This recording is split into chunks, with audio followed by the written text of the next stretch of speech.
আজ আমি পটল আলু সোয়াবিন দিয়ে তরকারি করব। তার জন্য পটলগুলো খোসা ছাড়িয়ে ভালো করে কেটে নিয়েছি।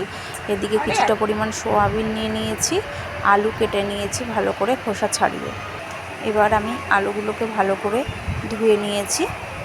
এদিকে কড়াই বসিয়ে দিয়েছি, কড়াই গরম হয়ে গেছে। কড়াইতে পরিমাণ মতো সর্ষের তেল দিয়ে দিলাম। সর্ষের তেলটাও ভালো করে গরম হয়ে গেছে। আমি সোয়াবিনটাকে ভালো করে ভেজে নিচ্ছি। সোয়াবিনটা আগেই আমি সেদ্ধ করে জল ঝরিয়ে রেখে দিয়েছিলাম। এবার আমি ভালো করে কড়াইতে সোয়াবিন ভেজে তুলে রেখে দিলাম।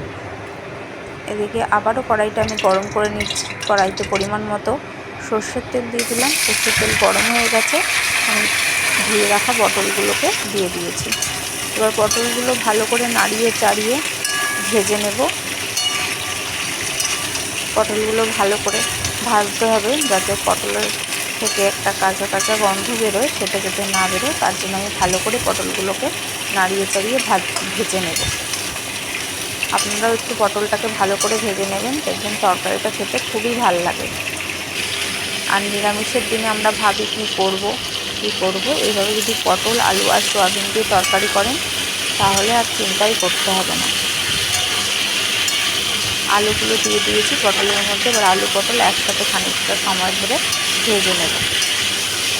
যেহেতু আলুটা বেশি ভাজবো না, ওই জন্য আমি পটলটাকে আগেই দিয়ে আধ ভাজা করে নিয়েছি, তারপরে আমি আলুটা দিলাম। দেখুন কেমন সুন্দরভাবে পটলগুলো ভাজা হয়ে যাচ্ছে লাল লাল করে। এবার আমি পরিমাণ মতো হলুদের গুঁড়ো দিয়ে দিলাম, পরিমাণ মতো লবণ দিয়ে দিলাম। এবার আমি ভালো করে আবারও লবণ হলুদ একসাথে দিয়ে পটলের আলুগুলোকে নাড়িয়ে চাড়িয়ে নিচ্ছি।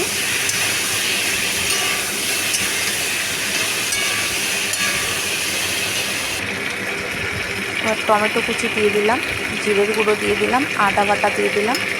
1 চামচ মতো আমি আদা বাটা দিয়েছি, 1 চামচ মতো আমি জিরের গুঁড়ো দিয়েছি, আর অর্ধেক টমেটো দিয়েছি।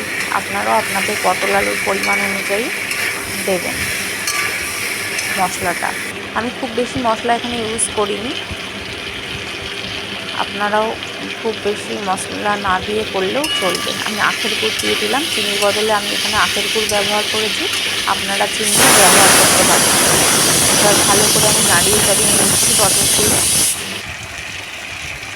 এবার 8-10টা কাঁচা লঙ্কা দিয়ে দিলাম ভেঙে। আবার আমি ভালো করে নাড়িয়ে চাড়িয়ে নিচ্ছি পটলগুলো। এবার আমি আগে থেকে যেগুলো সিদ্ধ করে ভেজে রাখা সোয়াবিনগুলো দিয়ে কিছুটা পরিমাণ কষিয়ে নেব, যতক্ষণ না মশলার গন্ধ চলে যায়। আপনারা এইভাবে সুন্দর করে আলু পটল সোয়াবিন একসাথে কষিয়ে নেবেন তেল ছাড়া অবধি। যতটা ভালো করে আপনারা কষাতে পারবেন, রান্নার স্বাদটা ততটাই ভালো হবে। পরিমাণ মতো আমি জল দিয়ে দিলাম।